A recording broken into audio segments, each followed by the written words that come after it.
Halo sahabat film, kembali lagi bersama Kamar Sinema.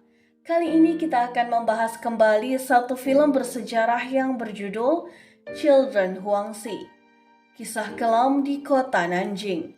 Perang saudara antara Cina dan Jepang yang terjadi pada tahun 1930. Dalam perang itu, Jepang berhasil menguasai beberapa wilayah di Cina. Dan tepat di tahun 1937, Jepang mulai melakukan pembantaian keji di Nanjing, yaitu ibu kota Tiongkok. Di sana ribuan warga sipil diperkaos lalu dibunuh secara tragis. Seorang wartawan perang asal Inggris bernama George Hawk terlibat dalam misi pelarian warga sipil yang berusaha keluar dari Nanjing. Saat itu George Hawk harus membawa anak yatim piatu menuju perbatasan di daerah Nanjing dengan menempuh jarak kurang lebih 1000 km. Nah, gimana cerita lengkapnya? Siapkan headset, jauhi kebisingan, dan selamat menikmati film ini. Dan inilah dia film Children Huangzi. Film dimulai pada tahun 1937. Saat itu perang besar terjadi di Nanjing, yaitu ibu kota Tiongkok. Sehingga terjadi kerusuhan yang menyebabkan warga memilih meninggalkan kota Nanjing demi hidup di tempat yang lebih aman. Di saat yang sama, para wartawan dari berbagai negara berbondong-bondong masuk ke wilayah Nanjing. Salah satunya adalah George Hawk, seorang wartawan asal Inggris yang sama sekali belum berpengalaman. Ia datang bersama rekannya yang bernama Bernes dan Eddie. Setibanya mereka di satu tempat, George dan Eddie langsung turun untuk mencari berita di sana. Sementara Bernes sendiri akan melanjutkan perjalanan ke tempat yang lain. Mereka pun sepakat esok hari akan bertemu di tempat yang sama untuk kembali ke Shanghai. Keadaan Nanjing saat itu sangatlah hancur. Banyak bangunan yang roboh, begitu juga mayat yang bergeletakan di mana-mana. George yang seorang amatiran pun sibuk menelusuri tempat di sana, dan ia pun menemukan beberapa warga yang berusaha bersembunyi dari tentara Jepang. Saat George menulis laporan tentang apa yang dilihatnya, tiba-tiba ia mendengar keributan tentara Jepang di luar sana. Setelah George melihat, ternyata mereka sedang mengumpulkan ratusan warga sipil di sebuah lapangan. Semua warga sipil itu pun terlihat kebingungan. Namun tak lama mereka semua berteriak histeris. Dan ternyata mereka ditodong dengan senapan mesin. George pun langsung memotret kejadian itu, walaupun sebenarnya ia merasa syok dan takut. Dan dia tetap berusaha bersembunyi. Ia pun beranikan keluar gedung di saat tentara-tentara itu sudah pergi. George begitu sedih dan tak tega ketika di hadapannya mayat-mayat itu ditumpuk dan dibakar seperti bangkai binatang. Setelah melihat kengerian itu, George tampak berhati-hati agar terhindar dari tentara Jepang. Namun sayang sekali, ia ketahuan dan langsung dibawa ke markas. Setelah dicek pimpinan tentara Jepang yang tak mau foto-foto kejamnya disebar luas, akhirnya memutuskan menghukum mati George dengan cara dipenggal.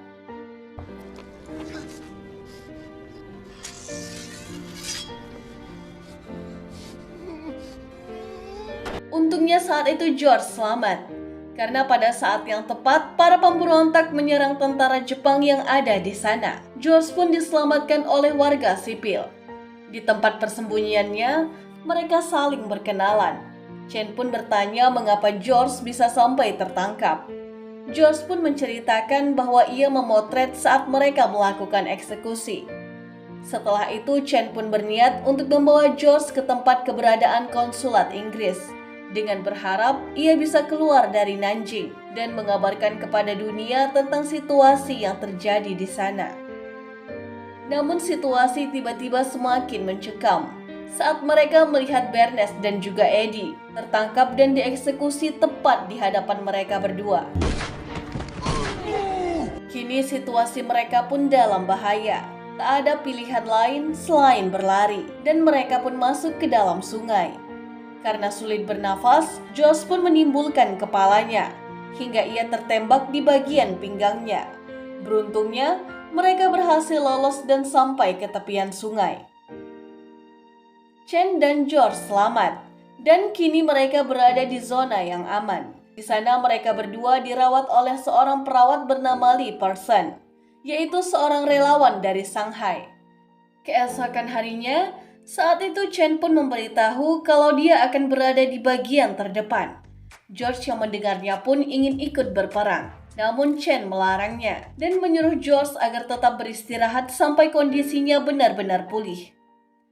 Sebelum mereka berpisah, Chen menjelaskan kepada George mengenai rute menuju Huangxi. Di tengah pembicaraan mereka, tiba-tiba datanglah tentara dari pihak nasionalis yang akan melakukan wajib militer. Namun sayangnya, baru saja tentara Cina itu akan berangkat menaiki kereta. Tiba-tiba pihak tentara Jepang datang dan menyerang langsung dengan pesawat tempurnya.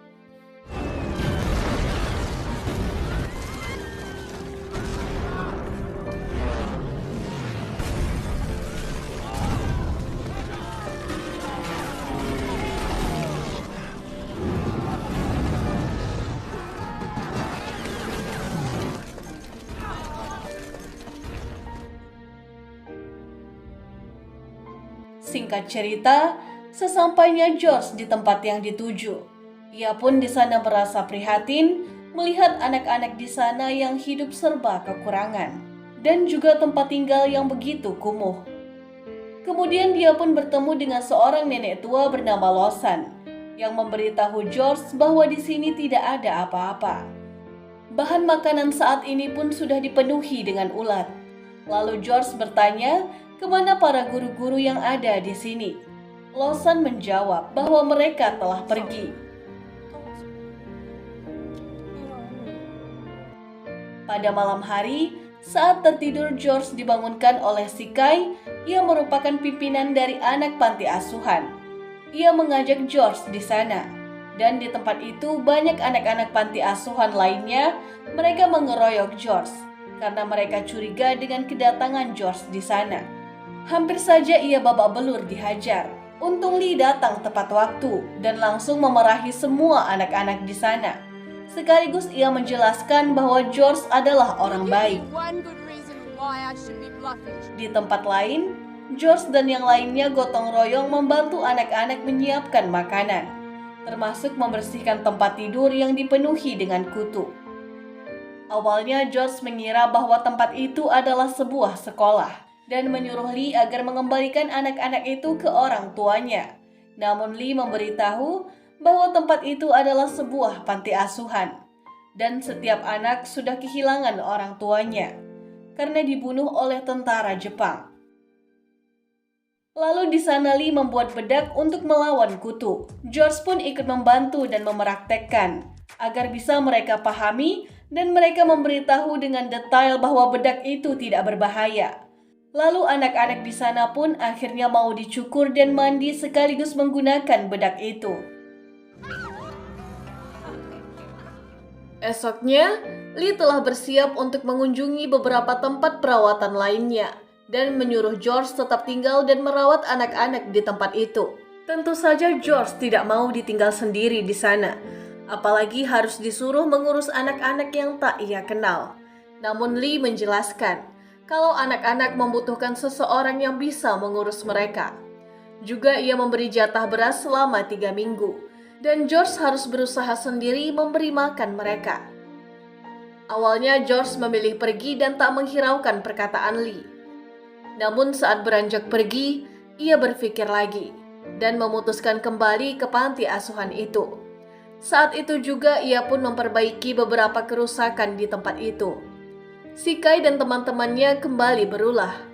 Ia bersama gengnya malah merusak kertas-kertas yang tadinya digunakan untuk menutup angin agar tak masuk ke kamar mereka. Namun walaupun begitu, George tetap sabar dan berusaha untuk tak memperdulikannya. Berbeda dengan anak-anak yang lain, mereka terlihat penasaran apa yang dilakukan oleh George. Seperti saat ini, ia menemukan generator listrik. Mereka semua penasaran dan melihat bagaimana George memperbaiki generator itu. Bahkan salah satu anak di sana yang bernama Chin merasa senang ketika George memintanya untuk ikut membantunya.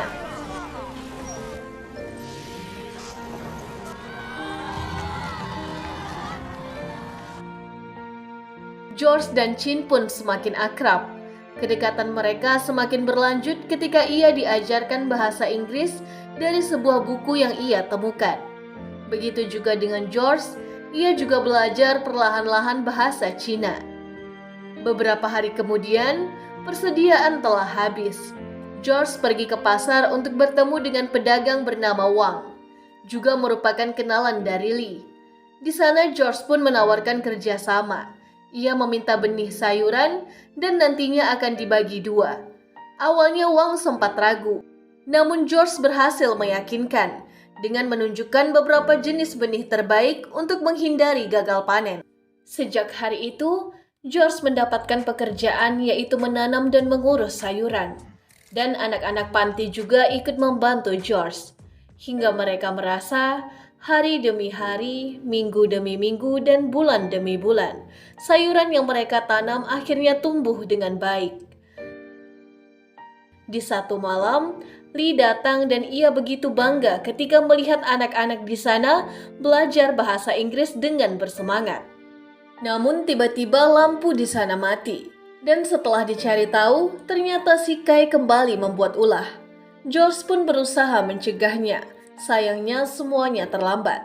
Di sana George menemukan sebuah foto si Kai dan George mengetahui kalau si Kai sangat kesal karena orang tuanya dan semua keluarganya telah dibunuh dengan sadis tepat di hadapannya. Saat di pagi hari, George kembali untuk memperbaiki generator listrik. Saat memperbaikinya, tiba-tiba datang teman si Kai untuk membantu George. Setelah selesai memperbaiki generator, sebagai ucapan terima kasih, George pun langsung membersihkannya dan mencukurnya, menyuruhnya mandi dan memberikannya makan. Si Kai sendiri yang merasa temannya telah berkhianat, langsung saja ia mengungkapkan kekecewaannya. Namun temannya itu malah memilih untuk tak menghiraukannya. Merasa sudah tak ada teman lagi dan juga rasa gatal yang semakin terasa. Akhirnya si Kai pun dengan malu-malu mau mandi dan diurus oleh nenek Losan. Pada siang harinya, Wang pun pergi menuju panti asuhan untuk menemui George sekaligus melihat perkembangan anak-anak yang ada di sana. Wang di sini merasa bangga karena George telah berhasil membuat perubahan. Mereka kini lebih bersih dan terawat. Ada sarana bermain dan juga ada keinginan untuk belajar bahasa Inggris. Melihat kerja keras dari George, Wang pun memberikan sebuah hadiah buku dan berharap bisa mempererat persahabatan di antara mereka berdua. Beberapa minggu kemudian, saat pulang dari pasar, George Hawk bertemu dengan ratusan warga yang berasal dari kota Lingbao. Mereka telah berjalan selama 2 hari karena menghindar dari perang yang terjadi di kota mereka. George pun tampak berbaur dan berjalan dengan salah satu warga. Sayangnya, baru saja beberapa meter George berjalan bersama mereka, tiba-tiba pesawat tempur datang dan langsung menyerang mereka tanpa ampun.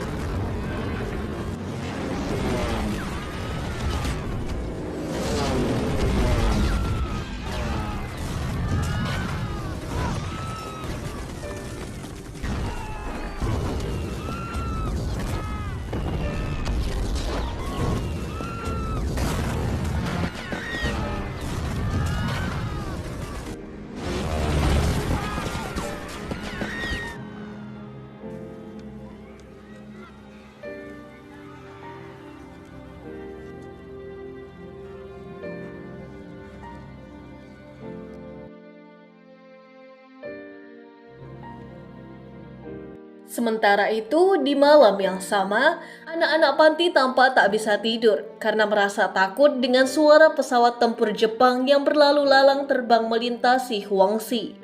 Saat menjelang pagi, Chen datang sendiri dan menjelaskan kalau Lingbao sudah dikuasai oleh Jepang. Mendengar itu, George menjadi khawatir karena takutnya Jepang tak lama lagi akan sampai ke tempat mereka. Kekhawatiran itu pun semakin bertambah karena saat siang harinya pihak tentara Cina memanggil George untuk menyampaikan kalau panti asuhan akan diambil alih menjadi markas tentara Cina dan para anak-anak panti akan diharuskan ikut wajib militer. Tentu saja saat itu George menolak karena menurutnya anak-anak di sana masih terlalu kecil dan mereka seharusnya belajar bukan ikut berwajib militer. Atas keputusannya itu, akhirnya George pun ditahan. Wang yang mengetahui hal itu pun langsung datang menemui atasan dari tentara yang ada di sana dan membayar jaminan hingga George pun bisa dibebaskan. Pagi harinya, George menemui Lee dan mengatakan kalau dirinya akan membawa anak-anak menuju tempat yang aman. Namun mereka semua harus melewati jalur sutra dan menuju sebuah perbatasan yang jaraknya kurang lebih 1000 km. Lee tentu saja khawatir. Perjalanan itu sangatlah jauh, apalagi di sana yang mungkin saja tidak ada apa-apa. Namun George kembali meyakinkan kalau tempat itulah yang paling aman dan Jepang pun tak akan mungkin ke sana. Di malam harinya, George memberi semangat kepada anak-anak panti tentang apa yang akan mereka lakukan selanjutnya. George menjelaskan tentang rasa berat hatinya meninggalkan panti asuhan. Namun menurutnya, perjalanan itu harus dilakukan demi keselamatan mereka semua. Di keesokan harinya, persiapan pun dimulai. George dan juga semua anak-anak panti langsung membantu membereskan semua perlengkapan dan pembekalan untuk perjalanan mereka. Tapi Lee dan Chin sepertinya berat meninggalkan panti. Ia tampak kebingungan dan termenung seorang diri. Hari itu juga George menemui Wang untuk menyampaikan salam perpisahan. Dan ia juga sedikit memberikan perbekalan. Saat semuanya sudah siap, tiba-tiba George mendapati kalau seorang anak bernama Yuchin menghilang. Ia pun langsung mengelilingi panti dan berusaha mencarinya. Tak lama kemudian, ternyata Lee sedang termenung sendiri di pojok gudang. Dan yang paling mengejutkan, ternyata di sana Chin sudah tergantung kaku tak bernyawa lagi. Saat hari sudah mulai gelap, perjalanan pun dimulai. Mereka perlahan melewati kamp para tentara Cina tanpa menimbulkan kecurigaan sedikit pun. Setelah mereka berjalan cukup jauh, Chen yang memang sudah percaya memberikan tanggung jawab untuk melakukan penjagaan kepada Shikai, sekaligus memberikannya senjata. George tentu saja protes, tapi menurut Chen, Shikai dapat dipercaya dan tahu apa yang harus dia lakukan dengan senjata itu. Di malam harinya, mereka melalui perjalanan dengan aman tanpa ada gangguan sedikit pun. Namun di malam kedua, saat mereka semua beristirahat di sebuah pemukiman kosong, di sana terlihat dua tentara Jepang sedang melakukan patroli. Untungnya mereka bisa dipojokkan dan dibuat menyerah oleh George, Chen dan juga Shikai. Mereka pun langsung memasukkan kedua tentara itu ke dalam satu ruangan. Sebenarnya Chen sudah menyarankan agar mereka dibunuh saja. Karena kalau tidak, bisa dipastikan mereka akan melapor kepada rekan-rekannya. Namun George merasa kasihan dan tetap menolak, dan lebih memilih untuk menahan mereka saja. Esok harinya, perjalanan kembali dilanjutkan. Baru juga beberapa langkah, tiba-tiba terdengar tembakan dari arah pemukiman. Dan setelah dicek, ternyata Shikai telah membunuh dua tentara Jepang itu.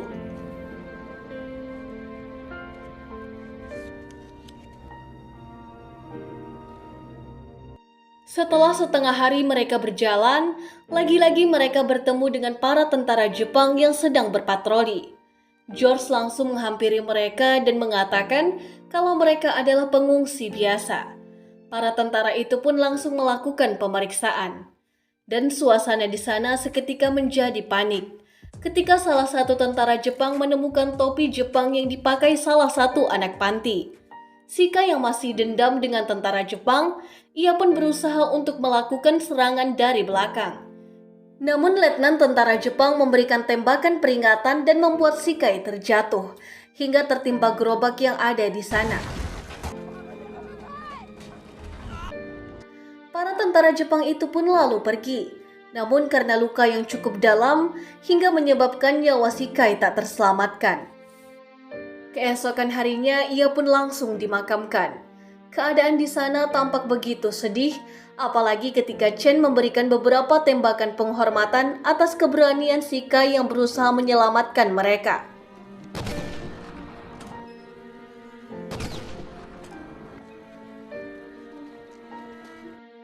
Esok harinya, perjalanan kembali dilanjutkan. Dengan melewati badai dan juga lebatnya salju yang begitu dingin, cuaca seperti itu membuat kondisi Lee menjadi menurun. Dan George pun yang melihat hal itu langsung berusaha menenangkannya. George juga mengungkapkan kalau selama ini ia sangat bangga terhadap keberanian Lee yang mau turut terjun ke dalam peperangan. Di tengah-tengah menghangatkan Lee, Chen pun datang dan berpamitan kalau dirinya akan pergi untuk melanjutkan perjuangannya. Sejak itulah George dan juga Lee yang memimpin perjalanan anak-anak selanjutnya. Setelah berjalan cukup lama, akhirnya mereka semua sampai di daerah Lanzhou. Kedatangan mereka disambut baik oleh hakim dan para aparat kepolisian. Selain itu, hakim di sana juga sangat bangga terhadap tindakan George yang berani melintasi pegunungan dingin dan juga jarak perjalanan yang sangat jauh. Melihat anak-anak panti yang sudah berbulan-bulan berjalan, hakim di sana pun akhirnya memutuskan untuk meminjamkan 4 truk miliknya untuk membantu mereka agar lebih cepat sampai ke daerah yang mereka tuju. Setelah semalaman beristirahat di Lanzhou, kali ini mereka melanjutkan kembali perjalanan mereka dengan 4 truk itu. Saat hampir sampai ke tujuan, mereka bertemu dengan penduduk lokal dengan kudanya. Lee dan juga George tampak kagum, karena mereka sebelumnya belum pernah melihat penduduk lokal yang ada di sana. Dan nyatanya mereka juga semuanya baik, bahkan menyarankan George dan anak-anak untuk tinggal dan beristirahat di sebuah ruang kosong yang sudah tidak terpakai. Di suatu hari, tiba-tiba George jatuh sakit. Lee pun langsung menyuruh beberapa orang kembali ke Lanzhou untuk mencari obat-obatan. Ternyata George terkena penyakit tetanus. Hingga akhirnya nyawa George tak tertolong lagi. Ia meninggal dalam pelukan Lee dan dikuburkan di hadapan anak-anak panti yang begitu merasa sedih atas kepergiannya. Seseorang yang telah mengurus dan mengajarkannya dan juga menyelamatkan mereka.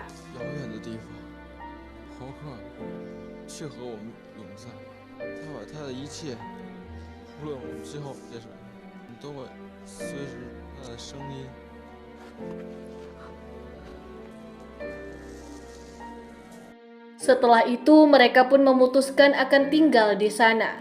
Dan seminggu kemudian, Chen pun datang. Ia mendengar kabar dari kepolisian Lanzhou kalau George dan anak-anak tinggal di biara. Dan ia juga kembali mengajak Lee untuk membantu mengobati para tentara yang terluka. Namun Lee menolaknya, karena ia ingin meneruskan keinginan George untuk menjaga anak-anak.